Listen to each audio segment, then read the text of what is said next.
في اكلات بقى كده بتظبط الدماغ كده وتعدل المود بتاعنا، واكلتنا النهارده ديت من ضمن الاكلات اللي بتظبط المود وتعدل الدماغ.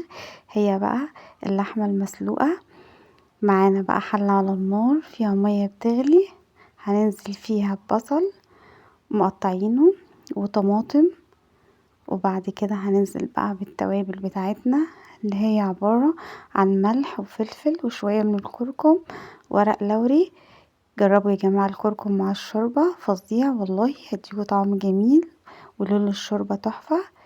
بعد كده بقى هننزل باللحمة بتاعتنا بالشكل اللي احنا شايفينه كده. بعد كده بقى هنغطي عليها ونسيبها لحد ما تستوي براحتها.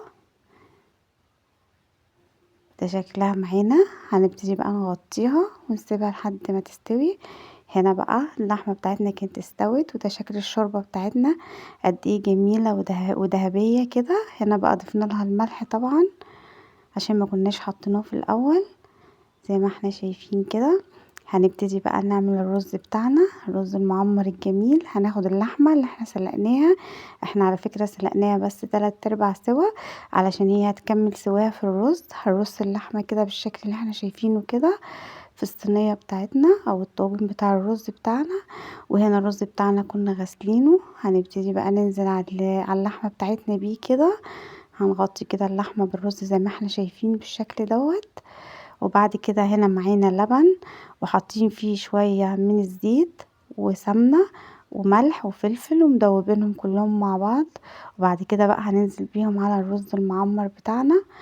بعد كده بقى احنا مسخنين الفرن طبعا، مشغلينه من بدري ومسخنينه عشان نحط فيه الرز بتاعنا. هنضيف كده اللبن زي ما احنا شايفين، وبعد كده بقى هناخد الطاجن بتاعنا الجميل ده وندخله الفرن.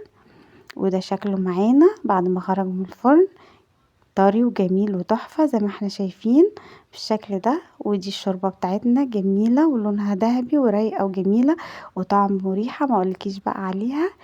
ودي كانت وصفتنا النهاردة. زي ما احنا شايفين الرز معانا مفلفل واللحمة بتاعتنا جميلة ومحمرة زي ما احنا شايفين بالشكل الجميل دوت.